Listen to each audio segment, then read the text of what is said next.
Now, last week, a documentary about private menopause clinics resulted in a passionate debate over menopause treatment, particularly HRT, which is dividing the medical world. One menopause therapist said the debate around menopause treatment and HRT has become toxic. So has all the coverage on menopause treatment now made things more confusing for women, Mariella? I don't think so. I think that it's brought the conversation into the public domain, and I think, you know, we're all, I mean, me especially, much more educated about what menopause is and what we can do to support ourselves than we would have been even a decade ago. I mean, you know, I went into menopause knowing absolutely nothing, and now I can't stop talking about it. So that's a good example. But I think that the issue that I had with the documentary that came out a week ago is that it addressed one small issue, which was a private clinic and the way in which they were prescribing HRT, rightly or wrongly, no idea. But the bottom line is that the problem is that women are being forced to go to private clinics in the first place because they can't get the support and help that they need from the NHS, which is exactly where we should be going. I mean, I listened to a woman doctor on a radio programme the other day saying, well, not all GPs want to be specialists in women's health. And you think, well, why should you have a choice? We're 50% of the population. GPs need to understand about what's happening with our bodies. And there's so much about menopause that we still don't know and understand. I mean, more women get their information about perimenopause and menopause from social media than they do from GPs. Now, that's a total travesty. You know, there are women still, it's a postcode lottery on what the kind of information you'll get, whether you're going to be offered HRT or you're not going to be offered HRT.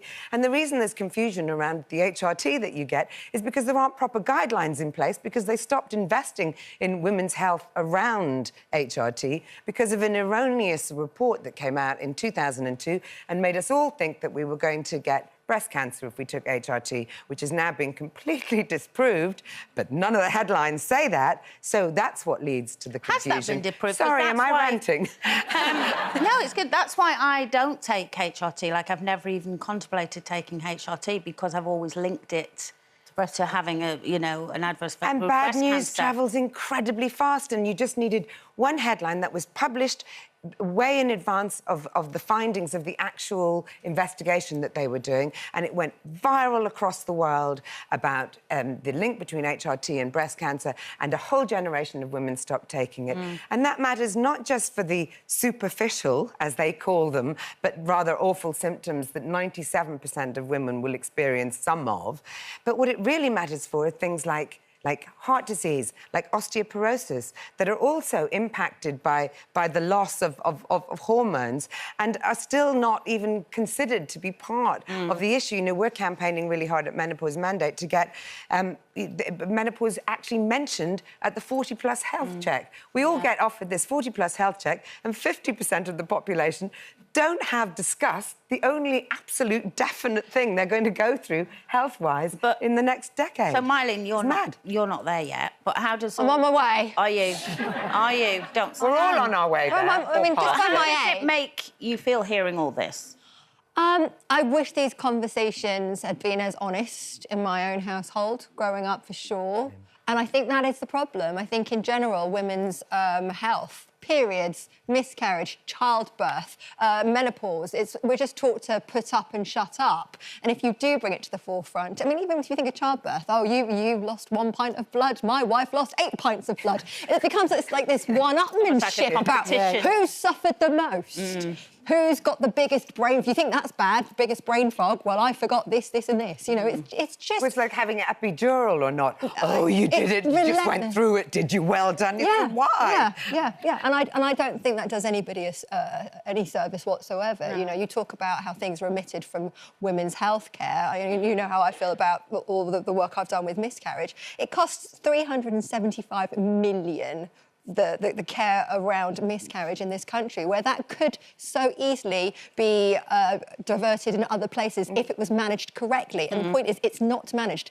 You talk about being omitted from government. Well, it's the same with women's health care. They talk about miscarriage, which happens to 1 in 4 pregnancies. Menopause happens to 50% of the population. All of these things are just put up, 52% of the population, put up and shut up. And we've learnt that lesson so well, we don't speak about it. Yeah. Yeah, I agree. I mean, Linda, We're ashamed. Linda, your mum, like my mum, did put up and shut up. Well, I don't remember my mum going through that They'd ever. never even heard of menopause back in the day. They just think they was having hot flushes and they'd get over it or whatever. I mean, I think the first time I heard about HRT was I was doing a play for Today at the BBC and June Brown was there and she was telling me that she'd started taking HRT and how it had changed her life and everything. So Dot Cotton? Yeah. June Brown. I know, You would yeah. think she'd be talking to you about HRT. Yeah, it was. And I was probably about 30, my 35 or something then. But I remember thinking, I've never heard of this, like, menopause thing.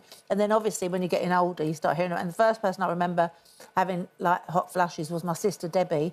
And she went through the menopause at 38. And then same thing then. And then I started taking HRT during my 40s. I was doing a play in the West End and I was just, like, sweating. My hair was all, like, soaking. My makeup was running and everything. So I started taking HRT and it just changed my life because everything was dry. Everything was, like, dried up, everything. Oh, I know what you're saying. So, no, nothing... You need to be lubricated in certain places. So... No, There's gasps of horror from the audience, but it's natural. you know, we might as well own it. natural. That's what happens, and there's lots of things you can do about it. That's the thing. You know, menopause is not a terrifying thing. No, it's not knowing anything about it that's terrifying. No, but it's so linked to our femininity. I'm pretty sure that we're going to carry on having this conversation for years, probably. Anyway...